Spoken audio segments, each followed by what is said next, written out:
Today I'm sharing about mindfulness and how I have mixed it into my life.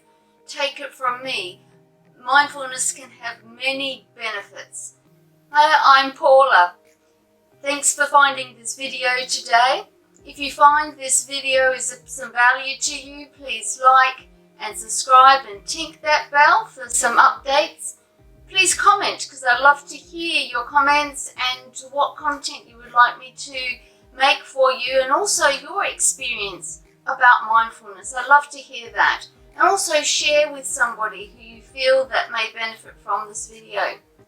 So please keep watching so you can get full benefit of what I'm sharing with you today. Down below in the description I've linked the full transcription, so don't forget that there's for you if you want it. Well, mindfulness for me has been a real journey, and I haven't always been mindful. I had to learn mindfulness, and I came to believe that mindfulness is absolutely great as a lifestyle rather than something that you practice, because if you practice something you can forget to do it, whereas if something is really mixed into your life and becomes a lifestyle, you don't really have to think about it. It becomes a habit and it becomes a joy, and particularly when you start seeing the full benefits of mindfulness in your everyday life.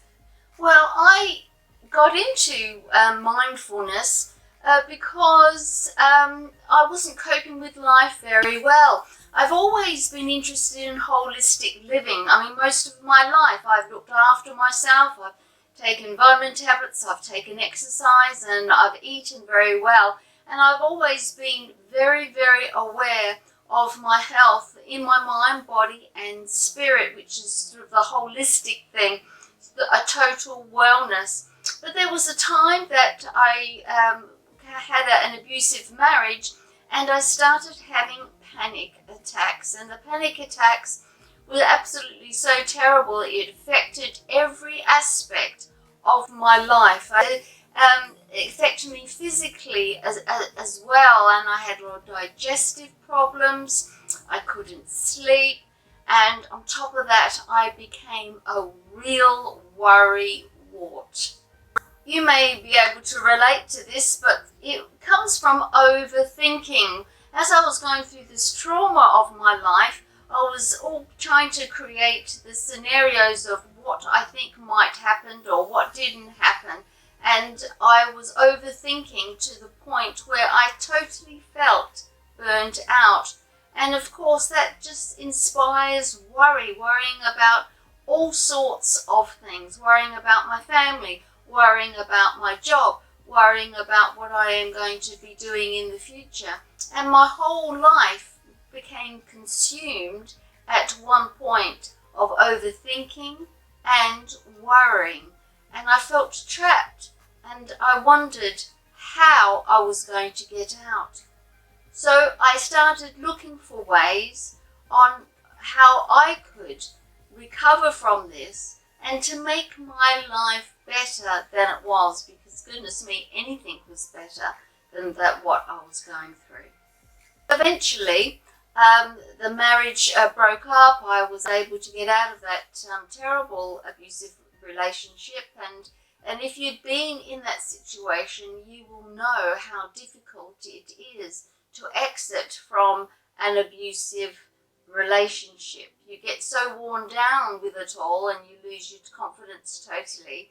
For my continual safety and well-being, I moved to the other side of the city, and I felt safe, and I just moved in this day, and my family live elsewhere. A lot of them are overseas, and some of them are in England, quite a long way from Wales. And so I had some friends to help me move in, and it became the evening, and my friends have gone home, and we had a really nice day together with moving in. And I looked at my microwave, which was on the floor, and I wanted to move it on the bench, so I picked it up and put it on the bench.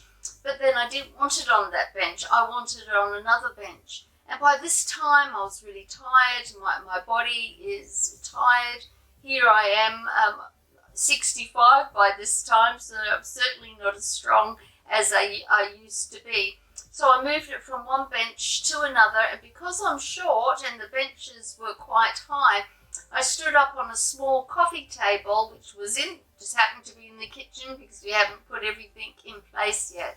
And I climbed off of and picked up the microwave. The coffee table tipped, and over I went with microwave and all right on my shoulder on the hard floor. And there I ended up calling a friend to take me to hospital. I was in incredible pain. I really thought I had broken it. But after being in hospital for several hours with several tests, I had not broken it, but I had ripped two of the tendons off of my rotor cuff. And of course I lost the temporary use of my right hand. And I'm right-handed, and if you've ever lost use of your dominant hand, you know how difficult that is. So I had to have it strapped to my body and have physio for 3 months. So I couldn't drive, and so I couldn't get to work. So I had the 3 months off. So by this time, the divorce was going through, and I wasn't only healing in my body and trying to get used to another place of living, but I was grieving for my marriage that once held a lot of promise, held a lot of love and just excitement of the future, and that had just all disappeared. So I was grieving as well. So during that 3 months, I couldn't do workout or exercise. I was more or less became a couch potato, except for the physio that I did on my arm. And I became really weak, and I was emotionally weak as well, because remember I was grieving for this lost marriage. And it got to the stage where I was just crawling up the stairs, and I was crawling back. I felt like such an old woman. I was an old woman of older years, but I really felt it. And I didn't feel like myself at all. And I was starting to grieve for the loss of my bodily functions. You know, once I was fit and working out and so independent, and now I wasn't dependent on others because I lived alone. I couldn't have been dependent on anyone except myself, but I was struggling, and this really, really added to my horrible, desperate feelings and depressed feelings. As I've said, I started having panic attacks, and it just worsened, and as I had to progress and try to get better, but I was determined to get better. So I started studying and researching mindfulness, and I had heard that mindfulness can help with your mind, body, and your spirit. So I wanted to and understand it. I knew a lot about holistic living, but I never really considered about mindfulness to be part of that. So I've studied it, and I learnt about mindfulness, and I started integrating it into my daily living. Create a mindful life for myself. I knew that I had to understand as much as I possibly could. So I took my time, and I wrote a lot down, tripping over my words. I wrote down a lot of things, and I really this is the time where I began journaling. I tried to journal several times before. I was never successful because I'm terribly dyslexic. I found out I was chronically dyslexic in my 40s, high percentile, and so reading and writing can be a real problem for me. But I was determined to get well, and I was determined to get well in a natural way. So I took up journaling. So I learned that holistic health and mindfulness do go together beautifully. And I learned you really can't have mindfulness all by itself, which means just concentrating on your mind. Because your mind is so powerful, it affects our spirit, our soul, or our emotions, whatever you want to call it, and it certainly affects our bodies. We can't separate our mind from our emotions, from our bodies. We are a whole person. So mindfulness treats the whole person. And those who just separate it out and use it to enhance the mind, I believe, is missing out on total healing and total well-being. So I started looking at mindfulness as a holistic way to live. And for those of you who don't know anything about holistic health is integrating your total person into your routine of health on a daily basis, and realizing and understanding that you are all connected. The sum of your parts are all connected and have a bearing on one upon the other. So if you are upset and sad, well, your body is affected. Not only is your emotions affected, but your mind is affected also. And it's the same when you are healthy. When you are healthy, your mind and your body and your emotions, your soul, is all benefits from that health. To look at mindfulness in a holistic sense can bring great benefits for mind, body, and spirit, and give you that overwhelmed feeling of shalom, which means wholeness in lifestyle, wholeness in body, wholeness in mind. And because you are whole as a person, your community will be affected and healed and helped through you. And that's what shalom means. It means just not wholeness and peace for you. It means you affecting those around you with those wonderful qualities as well. As I have outlined in my course, mindfulness has proven scientific benefits. Scientists from all around the world over the last 20, 30 years have researched mindfulness and found it has proven benefits for a total well-being. So mindfulness is integrated into the NHS, which here in the UK is our health service. A lot of psychiatrists and psychologists use mindfulness in their practice. And like me, psychotherapist, and I'm a pastor, I use mindfulness to help others. And in my mindfulness journey, which I am still on because there's so much to learn and there's so much to understand and experience, I've learnt that even grief, if we feel bereaved or grieving, mindfulness can help wonderfully with that. And I've shared that in a chapter in my book, Nothing Good About Grief, from grieving to healing, available on Amazon, and it's got a new cover, so I'm really pleased with the new cover on it. But take a look at that if you are bereaved or grieving.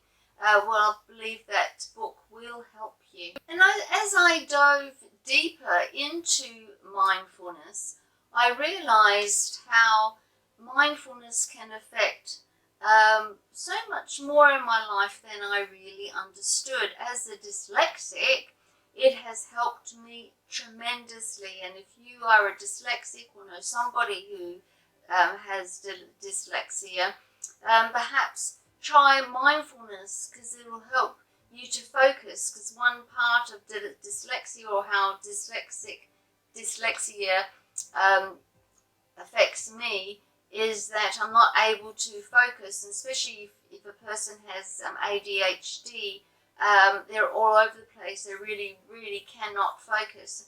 And the practice of mindfulness and mindfulness living will really help with that. So as I mixed in mindfulness in my life, I found that my emotions and those panic attacks were becoming less and less and less. And I'll make another video and write an article in my blog to how exactly I work through that process and how I help other people to overcome panic attacks. As I mixed in mindfulness into my everyday living, I was able to create good habits on my life to maintain that mindfulness, so I wouldn't have to think about being mindful, but it would be something that just would come so naturally. To live a mindful life really costs nothing. You don't need any equipment, and it's just you. But what you do need is a will to do it, and you need the time to create new habits, and you need consistency. It's something like all habits need time to develop, so be patient with yourself. So if you really want to do this, you will find time and you will be consistent. My course, which is listed below on Udemy, will certainly help you with consistency and give you a little bit of background and knowledge so you can start your mindfulness journey. So make sure you check that out. So how did I start my mindfulness journey? Well, I just, after understanding what it is all about, I start the very first thing even before I get out of bed. I lay there and I just, for 5 minutes, I just calm myself. The last thing I want to do is to go off in a panic, because now I've overcome the panic attacks, but when you can be predisposed to them, so I don't want to start those up again. So I lay there and I just think about what I need to be doing in my day, and especially for this next hour as I get up, and I become mindful of how I feel in my body. And I say a few positive affirmations that this is going to be a great day, and I am capable of fulfilling all that I need to fulfill with success in this day. And then when I feel that I'm ready, I swing my legs up out of bed, and then I start my morning routine. Routine consists of taking my dogs for a walk. I've got 2 dogs, and one of them I think you can see here. The other one is behind Kiki. I don't think you can see him. He's the little Chihuahua. And yes, you're a good girl, aren't you? You're a good girl. You lay down there. That's a good girl. Do you want to get down? Well, you can do what you want, whatever you want to. It's a free country. Yes, I'll take you out for a... I think she heard me say W-A-L-K. Not yet. When we finish this, we're nearly finished. You can go back up there. Come on. That's a good girl. You lay down there and wait for Mummy. That's a good girl. And so I walk them. Oh, I said it again. W-A-L-K. And then I sit down with a coffee, and usually I have a bulletproof coffee because I'm trying out the keto diet thing at the moment. And then I meditate and I reflect and I pray and I have a short Bible reading for about half an hour. And I'm really mindful about what I'm feeling. I'm mindful about how my body is. I suffer with osteoarthritis, particularly in my back and hands and neck, and I'm very conscious on how I feel and how I should approach my day. And I'm always very positive because I don't want to let those things hold me back. And so again, I believe for healing for that day, so I can get through that day pain-free. And of course, that my shoulder as well. I've only still got a couple of tendons hanging that shoulder there, so I really need to be careful. And then I do my workout, which is really important. I believe in strengthening muscles to support bones, particularly if you have arthritis or if you have shoulder problems like me. You really need to have light weights and a proper workout regime to keep your body moving and healthy, and that is important. And I exercise mindfully. I just don't flap about and exercise any old way. I exercise intentionally. I write my workout down for the day so I can record what I've done in the past and what I need to do. And as I'm exercising, I'm being aware of the movements of my body and how it is feeling. You know, if I didn't believe in the full benefits of mindfulness, I would have never ever written my 2 books. I would have never created my blogs. I've got several blogs. I would never have created my course or share with others in my practice if I did not believe in the benefits of mindfulness. And I'm doing this because I have found great benefits and I want to share it. So as always, I have enjoyed your company.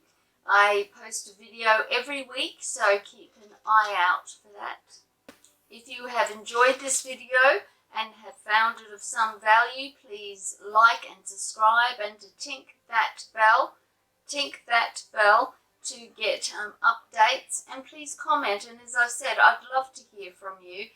And please share this video because there may be somebody who may benefit from it. And don't forget to check out the description box below and on the several links. A lot of the links aren't live and I don't know why, so you need to just cut and paste, well, copy and paste really, and put them in your browser, and they will take you to where you want to go. Well, I enjoyed your company and I look forward to seeing you in the next video. And remember to live life intentionally, on purpose, and live your best life. Bye-bye for now.